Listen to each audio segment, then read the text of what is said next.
Welcome to Real Estate Coaching Radio, starring award-winning real estate coaches and #1 international best-selling authors, Tim and Julie Harris.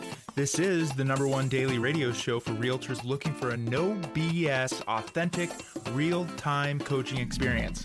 What's really working in today's market, how to generate more leads, make more money, and have more time for what you love in your life. And now your hosts, Tim and Julie Harris. Welcome back. First off, I want to thank all of you who have given us 5-star reviews over on iTunes, and that is certainly appreciated. It helps us to stay in alignment with our highest and truest purpose, which is being of service to all of you. And when you give us a 5-star review over on iTunes, it lets iTunes know to share our podcast with other listeners. So thank you for doing so. And if you've loved our past podcasts, which literally thousands of you have because you listen every day, please do remember to give us a 5-star review over on iTunes and include a little pithy comment when you do so. And it is your way of thanking us for this podcast, which hopefully, because so many of you listen every day, is worthy of being thankful for. So the topic of today's podcast is the millionaire myth, why everything you think about wealth is wrong. Now, what motivated Julie and I to come up with this topic today and all these points we're about to share with you is because obviously we're in a political season and you have the haves and the have-nots that are, political hot buttons and all the rest of it.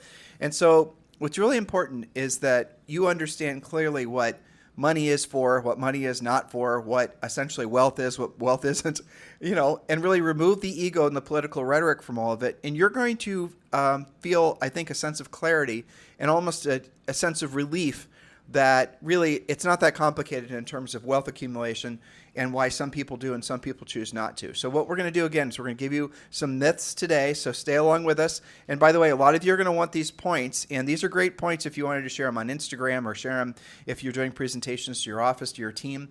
And to get the notes from all of our past podcasts, and we have 5,000 plus past podcasts with well over 20 million downloads. If you want the past notes, just go to harrisrealestatedaily.com and just drop in your email address and you'll be in our newsletter, harrisrealestatedaily.com. Exactly. So when it comes to self-made millionaires and high net worth individuals, financial people call those HNWIs, high net worth individuals, a lot of myths and misconceptions do dominate the public perception, as you said, especially when we're in a political year or environment. From how they accumulate wealth to whether money can truly buy happiness, many of these assumptions are simply not true. Let's break down some of the most common myths about the wealthy using real data to separate fact from fiction. Let me tell them a story first, okay? Sure. All right, so I was raised in a family where I'm not going to say it was necessarily left-leaning, but definitely my father in particular stance towards people with money, in retrospect now, I will definitely say was left-leaning. I'll explain to you guys how that manifested. So my nephew Ethan was telling me a story once where him and his dad, my brother John, were standing on a street corner, and I think it was somewhere in Seattle. And some guy in a very expensive car drove by and parked and got out, the whole thing. And Ethan and John, this is Ethan telling me the story. And this happened to Ethan when he was a little boy, right? So Ethan was telling me the story, and he said, my brother's comment to Ethan was, I wonder how many people that guy had to rip off in order to pay for that car. And that thought stayed with Ethan for a long period of time until he got to know Julie and I when he was older and realized that mindset about money was something that wasn't going to work for him in any way whatsoever. Why am I sharing that? Because all of us, unless you were raised with money, frankly, this is not a plague that people that were raised with money generally have. But if you were raised normal, like normal middle class, normal person, Like most people, right? You probably have a lot of misinformation about money and about rich people. And so these points are designed to help really clear the air. And so the first one, Julie? The first one is myth number 1, more money does not make you happier. Well, here's the fact. More money does lead to greater happiness, especially by improving life quality and reducing stress. While the old saying goes, money can't buy happiness, recent research shows that wealth does contribute significantly to overall life satisfaction. Earlier studies suggested that happiness plateaus at around $75,000 a year. And I know you and I both seen those studies and headlines over the years. let's just level off there. Sure. Think about how insane that is, honestly. Yeah. Where can you live on $75,000? There are some rural areas for sure where you could do great. But not many. Not many. Yeah. Now, if your house was paid off and you had no Sure. college bills and, all the rest of it, yeah, you're probably doing all right if you're in some relatively rural place. But the rest of the country is way too expensive when the average home is $400,000 to $500,000. Especially if you have more than one kid, maybe when somebody's in college, there's lots of expenses. Kids like to eat, turns out. Well, even property taxes and insurance, think how much that's gotten to be. I know. So a lot of these reports, and here's what's fascinating. When I was researching this first point, Julie, is that I was trying, because I had certainly heard that 75,000 in more expensive areas, 125,000, your happiness peaks at 125,000 even if you're in these expensive areas. Yeah. And it's like, there's no way. I mean, your rent's like $7,000 or $8,000 a month, Sure. and You're still clipping coupons and flying cheap. So what I did when I was writing this point is I actually had to do some research on who was writing these reports and who was doing these studies. And all of them were politically motivated. And I didn't spend any more time trying to figure out what their motivation was to try to essentially convince people that they're happy not making really any more than 75,000. I have no idea what their justification for that was, but it was motivated, biased research. And then it turns out I was right, because the more I started to dig, the more I found information that was essentially proves that those are initial reports that had been floating around for 15, 20 years were completely biased and were written for political reasons, which, again, I'm not really clear on. Dear listener, if you know what they are, maybe put it in the comments over on YouTube or Instagram or something. So educate me on what the benefit to a political party would be, convincing people that they don't have to earn a lot of money. But yeah, so Julie, talk about the research that Killingsworth did. That negates that, right? That we just talked about. So more recent research from Matthew Killingsworth at the University of Pennsylvania challenges that $75,000 plateau claim. Killingsworth's study found that happiness continues to increase as income rises, especially beyond $100,000 a year. And for many, it keeps rising well past $500,000 a year. Why? Wealth offers greater freedom from financial stress, better health care, the ability to outsource chores, and more time for meaningful experiences like travel or hobbies. These factors improve life satisfaction and allow people to focus on personal growth and relationships. Doesn't that seem obvious? It does to me. I saw this other thing on Instagram the other day. It was a misquote from Warren Buffett, where he supposedly said his house in Omaha that he bought in 1922 or wherever the hell it was, how he would have been better off putting that money in the stock market than buying real estate. That's true. Okay. If he had taken the, 67 cents that he paid for his house, 1,000 years ago, and if he put that in the stock market, for sure, it would have been worth just the compounding effects of the S&P 500 and whatnot. But what that doesn't take into account is he still would have had a housing expense. This is true. He still would have had to pay rent someplace. There is no such thing as living for free. So when you read all these different things, you got to wonder what their motivation is for sharing this misinformation with you. And again, I don't know. I truthfully don't know. I don't even have a theory. I'm not even going to try to come up with one because it just doesn't make any sense. Now, this next point I thought was really fascinating. So myth number 2 is that millionaires get rich quickly. Here's the fact. Wealth building is a slow, methodical process that often takes decades.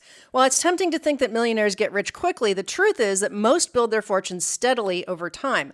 According to a Fidelity investment study, the average person reaches $1 million in net worth around age 37. Now let's slow off there. This includes all forms of net worth, including equity in a home. Okay, good clarification. So the average person reaches $1 million in net worth by 37, and wealth accumulation continues over the following decades. Here's how it lays out.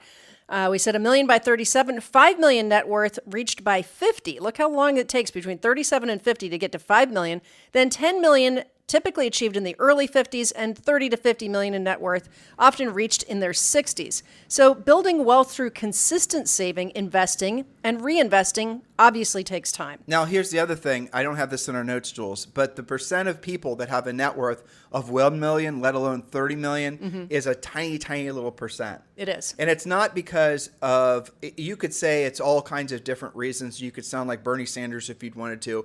But the reality of it, a lot of it has to do with, for example, we know a lot of people accumulate $1 million in net worth because they own real estate. But if you own real estate in certain markets in the country and you just bought a house 5 years ago, congratulations, you probably are a millionaire. So location matters. It does. That's not anything about income distribution. That's just basically being in the right place. And home ownership matters too. 100%. Yes, we're going to talk about that in a second. So myth number 3, I think, also addresses myth number 2. Millionaires don't save; they just invest big. So what's the point of this? A lot of people think that, again, I want you guys to think about all the stuff that's being fed to the younger generations about wealth accumulation. All these pictures on social of these, people in their 20s and their 30s who are rolling around in, $3 million Bugattis and telling their stories and how they got rich overnight. And you intuitively know, your grandma would have told you that, that's obviously malarkey. There, I used a word your grandma would have used, malarkey. Definitely used right? malarkey. That's Yep. a grandma word. Right. So intuitively it's not true. And yet so many of us put these false pressures on ourselves, or even worse, even quit trying to become independently wealthy. Yes, well stated. So the myth here is that millionaires don't save; they just have one big investment, or they, take a lot more risk. Well, here's the fact. Consistent saving is a cornerstone of wealth building. Despite what many believe, millionaires start often with small, consistent savings. A Ramsey Solutions study found that 73% of millionaires regularly saved part of their income, often through 401ks or IRAs and other retirement accounts. Over time, these savings are supercharged by compounding interest. I have 3 examples here, so you can choose and adjust accordingly. Here's the first example. Saving just $500 a month, which nearly all of you listening can do this. Saving $500 a month at an 8% annual return can grow to $750,000 in 30 years.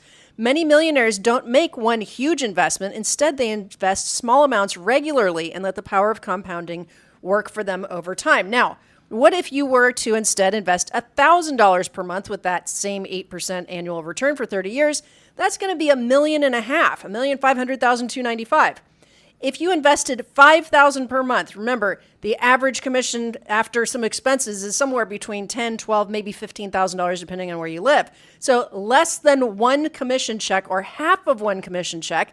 You invest $5,000 per month with an 8% annual return for 30 years, you're going to have $7.5 million saved. That's pretty amazing. Even if you adjust those numbers for inflation, it's still a lot more than having nothing saved. Now, by saving, do you hear some people, again, rich people don't save money. I hate it when I hear people saying that, because they're always trying to flip you into buying some high-risk investment. And you're going to see this all the time from people that are trying to sell you into like LP investments into multifamily, stuff like that. Rich people don't own real estate that they live in. Rich people don't save money. Bullshit. They do. They save it in the S&P 500. Statistically, most people who are first-generation millionaires in the United States made it through what? Real estate. And how did they keep it and build it? By investing steadily in the boring old S&P 500. I used 8% when I was doing the math for you guys, but the reality of it is the S&P 500 lately, well, as in like last, I think 10 plus years, has been over 10%. So adjust accordingly. This year, I think it's closer to like 18%. Yes, I think you've told me that. So I think the 8%, we were given conservative estimates, Right. and that was over like 50 or 60 years. So what you were just talking about a second ago is myth number 4, that rich people get rich through risky investments. But the fact is that millionaires prioritize low-risk, long-term strategies over high-risk gambles. Although some think that the wealthy make their fortunes through those risky, high-stakes bets, the fact is that most millionaires favor diversified portfolios and steady long-term investments. Vanguard found that the average millionaire holds a mix of stocks, bonds, and guess what? Real estate to spread out that risk. And you'd like to use Warren Buffett as an example. One of the richest people in the world built his fortune through carefully selected investments in companies with strong fundamentals, holding on to them for decades. Didn't he have, I don't know the exact quote, but something to the extent where if you can't explain it, you shouldn't be investing in it? Well, exactly. If you can't explain what the business is that you're investing in, That makes sense. to somebody else, then you shouldn't be investing in it. But more importantly, what Warren is a huge advocate of is Vanguard S&P 500 index funds. And you guys you don't need a fancy wealth advisor to figure all this stuff out. Just Google Bogle. I know it sounds crazy, but it was named after John Bogle, who is the guy who started Vanguard. Google Bogleheads, Bogle heads, HEADS. I know it That's sounds right.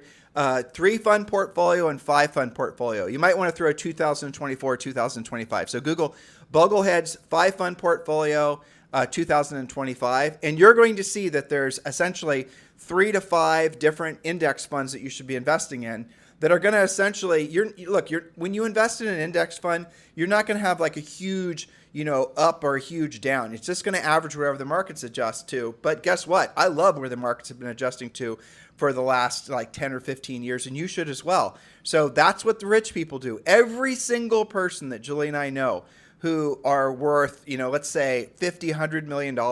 When I've talked to them about these various topics, they do have a certain portion of their money that they set aside for what they call placing bets. And that would be for, new startup companies and things like that, money that they're willing to lose. But for the most part, it's in the S&P 500 because it gives you a very consistent return on investment. Exactly. Myth number 5, millionaires don't track their spending. They just show up in our Maze and Bugatti and Ferrari and just throw the money around. Exactly. But the fact is that millionaires are meticulous about budgeting and tracking their expenses. Millionaires keep close tabs on their spending. According to Tom Corley, author of Rich Habits, 93% of millionaires carefully track their expenses. This habit helps them to save more, spend wisely, and invest more over time. I would add, especially considering how many awesome apps and websites there are to be able to do that. We use Monarch, for example. Yeah, you guys check out Monarch. We don't have any business relationship with them, but we've used a bunch of them, and I compare them probably, once a quarter. And Monarch is the easiest to use. It attaches to all your different accounts. It's that's called a net worth tracker, but really it's an expenses tracker. Like I found something this morning that was on, it'll give you a report of all the charges that are happening on all your different credit card accounts, all the sources of income, if you got paid dividends, if the money was then reinvested, all the whole things.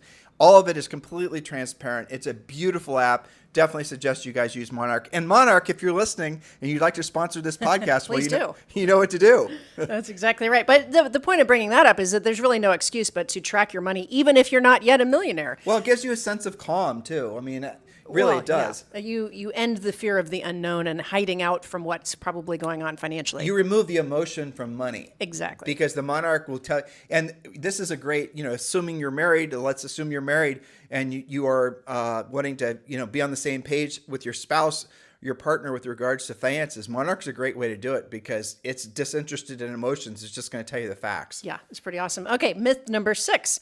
Millionaires only make money through high-paying jobs. Or you might say, I'm not going to be able to be a millionaire unless I have a high-paying job. Well, the fact is that many millionaires are self-employed or business owners just like you, listeners.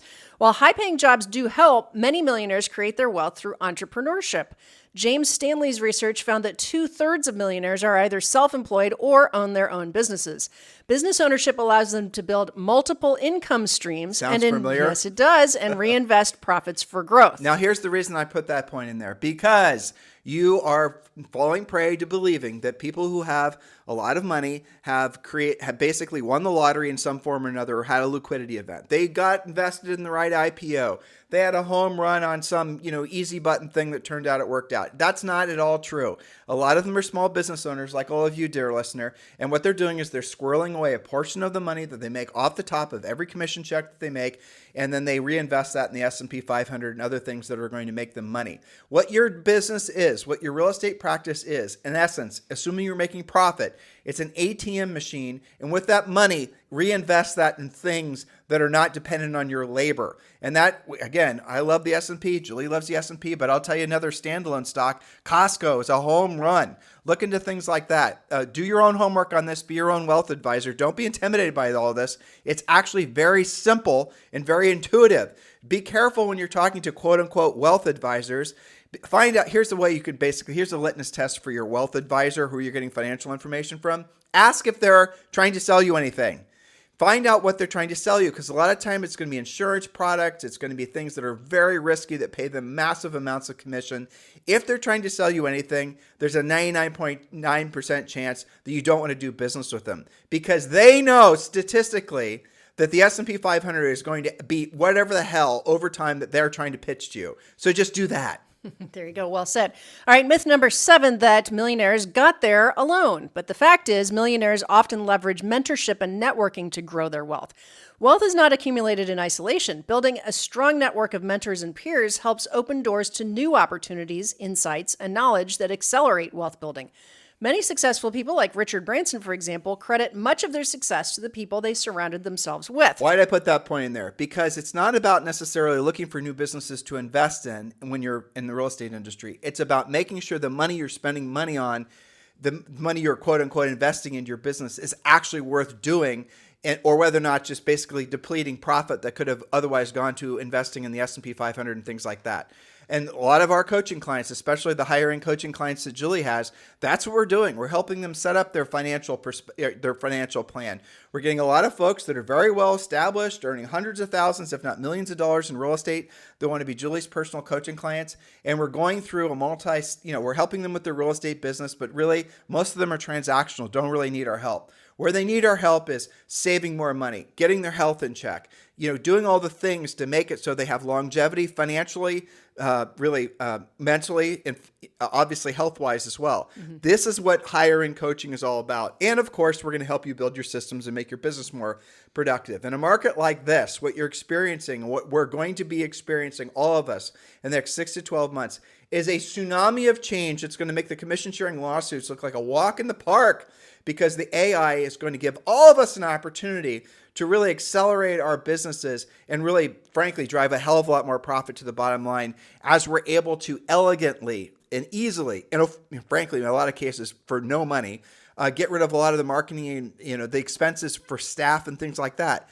The first thing that's going to go for sure is anybody that basically is a mid or low level skill-based person who's on the phone. Customer service type people, transactional type people, the people that you're, happening. You're held hostage to your transaction coordinators, to your marketing person. All those people are going to be easily delegated. And that's what's going to happen. So that's going to give you an opportunity to actually make more net profit because your expense structure is going to go away. If you're interested in learning more about really taking your business and your personal life to the next level, and you'd like to be considered to be part of Julie's coaching schedule, please do text me directly at 512-758-0206. And when you do, please text me with a little bit of information about yourself, 512-758-0206. This is Julie's schedule is a small schedule. She doesn't really want a lot of clients. This is not Premier Coaching or of our other programs. And we're only looking for really people that are the best of the best or real close to being the best of the best. So if that's you, text us directly at 512-758-0206. Give me a little bit of information about yourself. And then if I think you're a match, then I'll forward you off to Julie. And then you guys can, determine whether or not you're a match for her and she's a match for you. So text me at 512-758-0206. All right, so myth number 8, that self-made millionaires don't give back. Oh, they're just so greedy. They don't do anything philanthropic. But the fact is that wealthy individuals actually are highly philanthropic. Many millionaires and billionaires are major contributors to charitable causes. The National Philanthropic Trust found that high net worth individuals donate a much larger percentage of their income to charity than the average person. The Giving Pledge, which was started by both Bill Gates and Warren Buffett, encourages billionaires to donate the majority of their wealth to charity. So yes, they are philanthropic. Now, myth number 9, I think is fascinating. This one's the big one. This is where I spent probably 2 or 3 hours researching this one point, okay? Yep. Now, this next one is political, if you want to read it that way, but it wasn't intended that way. It's factual, though. It's factual. And myth number 9, which is the most important myth, millionaires don't pay their fair share. Oh, sorry. The mother of all myths. I said it in a snarky way. You were. I was channeling my inner Zoe. Millionaires don't pay taxes. Myth number 9. Okay, so here's the fact. Millionaires pay a substantial portion of all taxes in the U.S. Contrary to the myth that the wealthy avoid taxes, the top 1% of earners, many of whom are millionaires, pay nearly 40% of all federal income taxes, according to the Tax Foundation. As wealth grows, so does the tax burden. Here's how the numbers break down at various net worth stages, focusing on a state like Ohio. Now, here's what I did. So I researched. So I wanted to know, somebody who has $1 million net worth, remember this is someone who's in their late 30s, how much money do they earn per year? And realistically, for them to get, they've been on the job for, let's say, for maybe 10 years or longer, and they've been, paying their bills, paying their taxes. I wanted to know approximately how much taxes had they paid to the point where they had a net worth of $1 million. And they probably had the net worth of $1 million, most certainly just because they lived in an area where real estate appreciated rapidly. That's right. And so we're going to go through 4 examples that use the same criteria: the income, the taxes paid yearly, and then the cumulative taxes paid by age, wherever for each example. So $1 million in net worth. Typical income is around $150,000 to $300,000 annually. The taxes paid per year in combined federal, state, and local are between $50,000 and $95,000 per year. Okay, the cumulative taxes for somebody in that income bracket with $1 million net worth, paid by age 37, around $250,000 to $350,000 cumulatively paid in taxes. So in their working careers, that means they would have paid $250,000 to $350,000 in taxes, and they're paying on average of $50,000 to $95,000 per year in taxes, and their average income is $150,000 to $300,000 annually.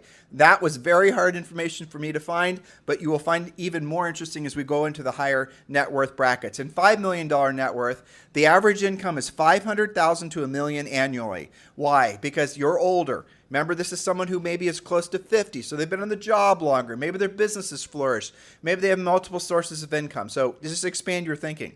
So they have an annual income of $500,000 to $1 million annually, $500,000 to $1 million. The taxes they pay annually, ready for this, listener, is $200,000 to $420,000 annually, again, depending on where they live. If they live in a place like California, between the state and federal taxes, they're paying, I think it's 53%, if I remember correctly. I didn't put any of the different state information in there because people would have said I was being political, and I'm not trying to. The total cumulative taxes that someone would have paid by the time they hit 50 is $1.5 million to $2.5 million. That's their lifetime taxes they would have paid by the time they were 50 is $1.5 million to $2.5 million, and that's for someone with a net worth of $5 million. Remember, dear listener, aren't you being told that the rich don't pay their fair share? Julie, keep going. $10 million in net worth, income around $1.5 million annually, taxes paid annually $650,000 to $700,000, and cumulative taxes paid by the early 50s is likely more than $3.5 million to taxes. All right, so what if you're in the $50 million net worth category? Income is likely around $5 million annually, taxes paid around $2 million annually, and cumulative taxes paid by the age of 60, because again, to your point, they're older, that's taken a while to get to that kind of net worth, $10 to $15 million contributed in taxes. Now, how many of you, and I was this way too, by the way, how many of you thought the rich don't pay their fair share, wherever the hell that means? Is that not your fair share? Did I not just rattle off some really huge numbers just now? Seems to me those are not small numbers. Okay, so how many of you believe that the rich don't pay their fair share? How many of you believe that the rich use all these taxes and all these trusts and all these fancy, all these cheats, right? Hacks to basically get out of paying taxes? It's not true. And this information I found, by the way, was reported by the government. I told you, these reports are all publicly available, but they've been politicized to create dissension in our society between the rich and the poor, because if you consider yourself poor, then you're obviously going to believe that you had your opportunity stolen from you by the rich, and then you're going to most likely vote for somebody who says they're going to try to even the level of playing field for you. Yes, that's right. So let's button this up with the final summary thought here. And this is huge. Yes, the typical American household making around $70,000 annually pays about $7,000 to $8,400 in taxes annually, which totals about $210,000 to $250,000 over 30 years. This means that by the time someone reaches $50 million in net worth, they've paid 60 to 70 times the taxes of the average household. Additionally, it's important to note that about 8 to 9% of U.S. households, or roughly 11.6 million households, have a net worth of $1 million or more as of 2022. This illustrates that while millionaires represent a small portion of the population, they contribute a disproportionately large share of the country's tax revenue. Again, these are facts. This is not speculation. These are not sound bites. We're facting you. Now, why is this important? Because you may have been led to believe that rich people are somehow evil. After all, they don't pay taxes. After all, they don't, donate anything to charities. After all, right? But now we're giving you the facts. And here's the ultimate relief valve for all of this. Here's a simple definition of rich. It's merely where your money works for you and you no longer have to work for your money. In other words, the quest that all of us are on, if you really drill down and ask yourself why you're, building your business, why you're doing the things professionally you're doing, because you have to, right? You got bills to pay. But ultimately, what do you want? You want a sense of freedom. Freedom from what? And so where you get into this, where it really gets fascinating, is if you were rich, where you no longer had to work for money, and your money was working for you, if you had enough money coming in passively every single month that you didn't have to work anymore, you following me here? And you can't accomplish that in your lifetime, even if you're, older, okay? Would you vote the same way? Would you live in the same community? Would you spend your time on this planet doing the same thing if you no longer had to work for money? How many of you would? Some of you would, I'm sure Julie and I still do what we love to do. I love doing this podcast with Julie and some of the other things we do professionally. We don't have to. We still choose to. but we don't live in Central Ohio anymore, So how many of you would basically dress the same, live the same? I'm not saying you're going to go out and buy a new Bugatti. I'm not saying you're going to move to Monaco and blow all your money and all of a sudden you're going to become some sort of... No, most of you are just simply going to embrace that you're feeling free, where your money works for you and you no longer have to work for your money. Don't believe you can't accomplish it. And anytime anybody tells you that you can't accomplish it or tells you somehow the opportunity isn't there for you to do it, I want you to remember the notes from today's podcast. It's about earning money consistently, investing money consistently, and using the eighth wonder of the world, as Warren Buffett calls it, which is compounding interest. Exactly. And all of you listening can follow the path to becoming a millionaire if you're not already. I'm sure some of our listeners are. But it's not quick or easy. It requires consistent saving, smart investing, and careful money management over many years. Again, which all of you listening can do. The myths surrounding millionaires, from their supposed avoidance of taxes to how quickly they get rich, don't reflect reality. Wealth brings freedom and happiness, but it also comes with a substantial tax burden and a long journey of discipline and patience. By adopting these habits, anyone can start building wealth. Just remember, it's a marathon, not a sprint. So I challenge all of our listeners, what are you going to do with this information? Maybe you're somebody that's never consistently saved. Start with $500 a month. Start with $1,000 a month. You can do that and be smart about it. I'll tell you what you can do. There's a calculator online. It's called the Monaco calculator, Monaco financial calculator. I think I got the name wrong, but there's another shortcut. Just go to ChatGPT 4.0, and then I want you to put in, and you can play with this. I am, 42 years old. I earn this much per year. I live in this state. I have... you don't even know, maybe you don't know how much you're, paying in state taxes and federal taxes, the whole thing. But you got to give Chad all the variables. I want to set aside this much money per month and say into the S&P 500 because then it can do historical averages, right? I owe this much money on my house. I owe this much, I want to get to the point by the time I'm 10 years into the future or 15 years in the future where I have enough money coming in passively.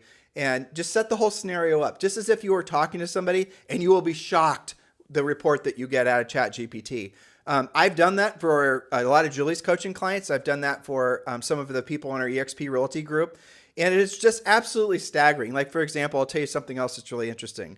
It is really hard to rationalize paying off a mortgage for a lot of you if your interest rate is less than 3%. You'd be nuts to pay it off, okay? But there's going to come a point, and really, let's say you have 15 years left on your mortgage, and in 15 years you want to be not necessarily, you want to be retired. I don't even know what the hell that word means, but let's just say you want to be retired. Well, you can actually go to chat and you can ask it, how much additional I have to pay to have this mortgage paid off in 10 years? And then I want you to ask the secondary question, how much more money would I have if I, instead of paying this mortgage off in advance, put it into the S&P 500 over the same 10-year time frame? And having done this for probably 14 people so far, I'll tell you what the answer is. 100% of the time, you're better off if you just invest in the S&P 500, depending on what the interest rate on your mortgage is. Mm-hmm. But almost always, you're better off if you just invest the money because the money is going to accumulate to a larger number. And if you chose to, at that point, just pay the mortgage off, you could. But even then, what's going to happen is inflation is going to cause the mortgage payment. Let's say you're paying $4,000 a month now. Well, in 10 years or 15 years, that's going to probably be the equivalent of $2,000 a month. And you're going to be making probably, $7,500 a month or $10,000 off your S&P 500, with collecting the dividends, all these things, right? So do some real homework and explore all the different variables that are out there for ways for you to accumulate money. Don't let anybody sell you into the belief that you can't be free, because ultimately that's the damn reason you took so much risk, and that's really what your heart desires. If you go through it, like you've accumulated the houses, the cars, all the things. You've done the traveling, you've had all the amazing experiences. Really what you want more than anything is a sense of freedom, where you no longer have to do what you don't want to do when you don't want to do it. You now can do whatever the hell you want to do when you want to do it at whatever level you choose to do it at. The only way you can do that, frankly, is if you have a combination of health and wealth. Those are the things. And if you don't have those things, then you're going to, obviously, maybe you played the game wrong. So you want to consider this when you're looking towards your future and be incredibly optimistic because, you happen to have been born at the one of the best times, if not the best time in history to be alive, in the best country on planet Earth, especially when it comes to creating opportunity and creating future wealth accumulation. And I really do believe, and there's no reason, I'm looking for reasons to be wrong, that the real estate market is going to absolutely take off the next 6 to 12 months, probably more like the next 90 to 120 days. And the AI boom is going to create more of a surge of opportunity than we've seen. It's going to be far bigger than the internet revolution.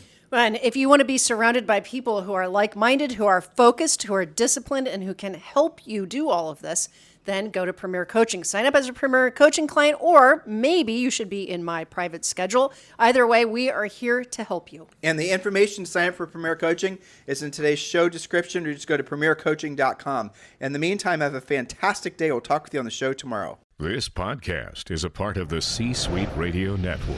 For more top business podcasts, visit c-suiteradio.com.